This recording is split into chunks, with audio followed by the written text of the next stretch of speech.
राम को त्रेता में राजगद्दी कैसे मिल गई?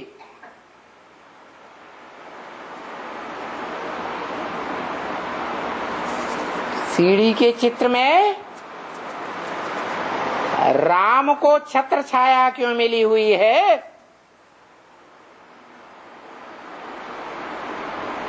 सतयुग में लक्ष्मी नारायण को छत्र छाया क्यों नहीं है?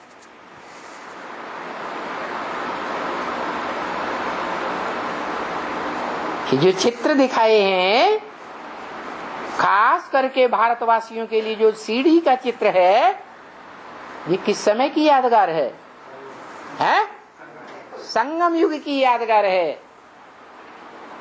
जो ईश्वरीय सेवा में ज्ञान का लेन देन करने में लगे रहते हैं, ज्ञान का मनन चिंतन मंथन करने में लगे रहते हैं, मुरलियों के महावाक्यों का आलोड़न करने में लगे रहते हैं,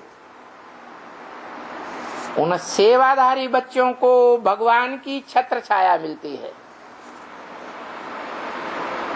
कैसी भी परिस्थितियां आ जाएं, भगवान की छत्र छाया में उनका कोई बाल बांका नहीं कर सकता।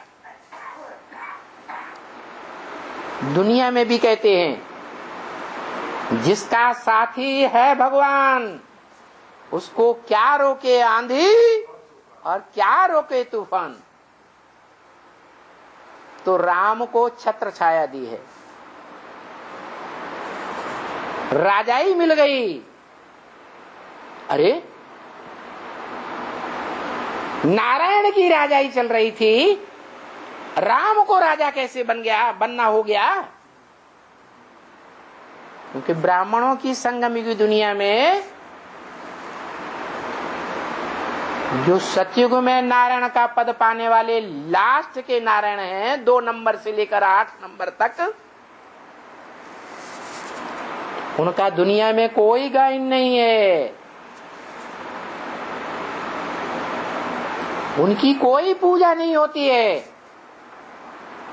उनके कोई मंदिर नहीं है। देखे सतयुग के अंतिम 7 नारायणों के मंदिर देखे, होते ही नहीं, कोई यादगार नहीं बनती। क्यों ने? क्योंकि ब्रह्मा मुख से जो ईश्वरीय महावाक्य बोले गए, उन महावाक्यों का मनन चिंतन मंथन नहीं किया। सुप्रीम सोल बाप का जो रोना है ब्रह्म वाक्य मुरली में, कोई मम्मा के मुरीद, कोई बाबा देहधारी के मुरीद, शिव बाबा को कोई पूछता ही नहीं।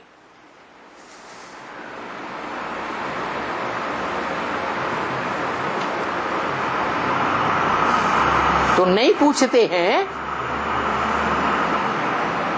हवाई जहाजों में भागे भागे फिरते हैं। जो बोला बिना ईश्वरीय सेवा के, सिर्फ मान मर्तबा लेने के लिए घूमना फिरना भूतों का काम है। ऐसी आत्माएं यहां भी भूतों की तरह फालतू घूमना फिरना करती रहती हैं, यज्ञ का धन व्यर्थ करती रहती है? और भविष्य में भी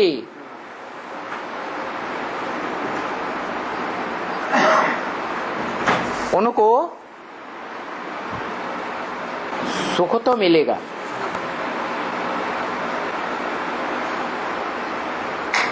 पदवी भी मिल जाएगी। Narayan ji 2nd, 3rd, 4th, 8th, परंतु भक्ति मार्ग की दुनिया में उनका कोई मान मर्तबा होने वाला नहीं है। यहां तक कि और ही उल्टा हो जाता है।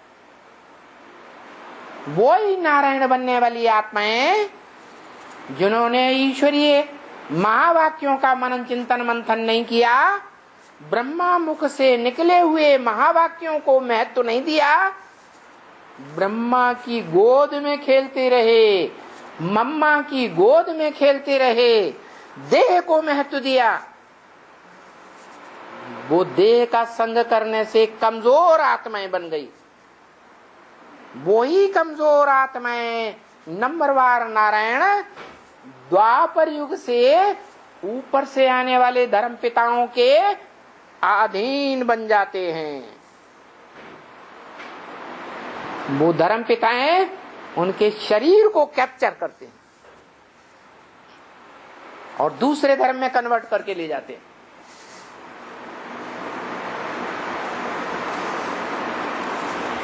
न यहां सुख असली मिला, जो संगम युग में असली सुख लेना था, बुद्धि की सदगति, मन बुद्धि की सदगति नहीं ले सके, और वहां भी सदगति नहीं होती है, दुर्गति ही समझो।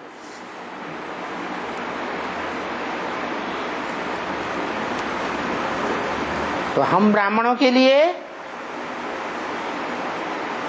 सदगति का बेहद का अर्थ है। किसकी सदगति? शरीर के सुख की सदगति चाहिए संगम में, या मन बुद्धि रूपी आत्मा की सदगति?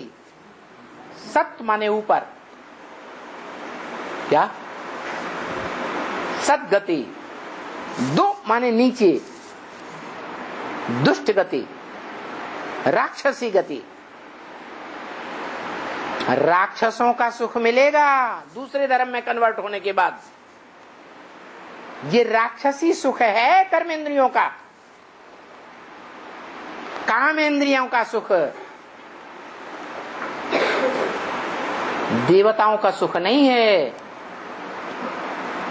इस राक्षसी सुख में खुद भी गिरते हैं और अपनी सारी फॉलोअर प्रजा को भी नीचे गिरा देते हैं।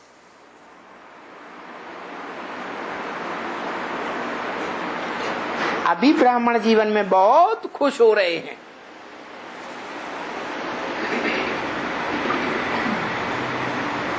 कि हमारे बहुत फॉलोअर्स हो गए।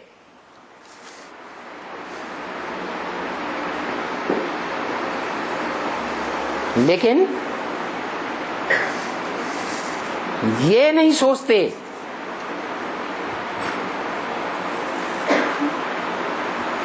कि शेर का बच्चा एक बनाना ज्यादा श्रेष्ठ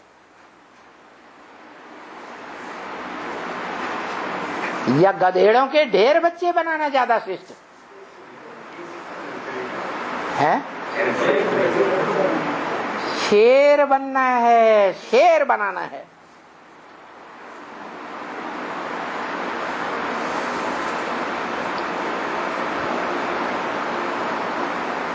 ये सातों नारायण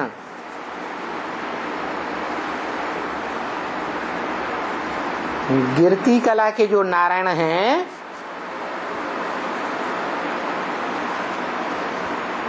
वो सब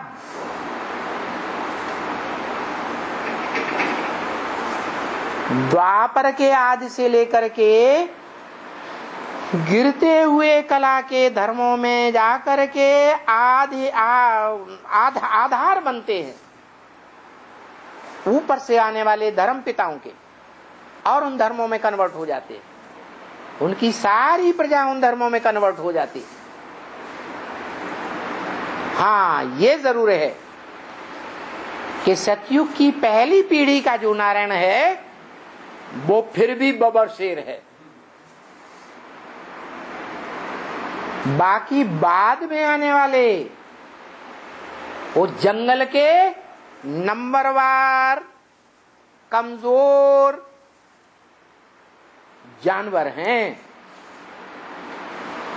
कोई हाथी हैं, कोई घोड़े हैं, कोई खच्चर हैं, कोई गधे हैं। जो लास्ट नारायण है कोई भी पुरुषार्थ नहीं करता सिवाय हवाई जहाजों में उड़ने के, घूमने के, फिरने के। उस समय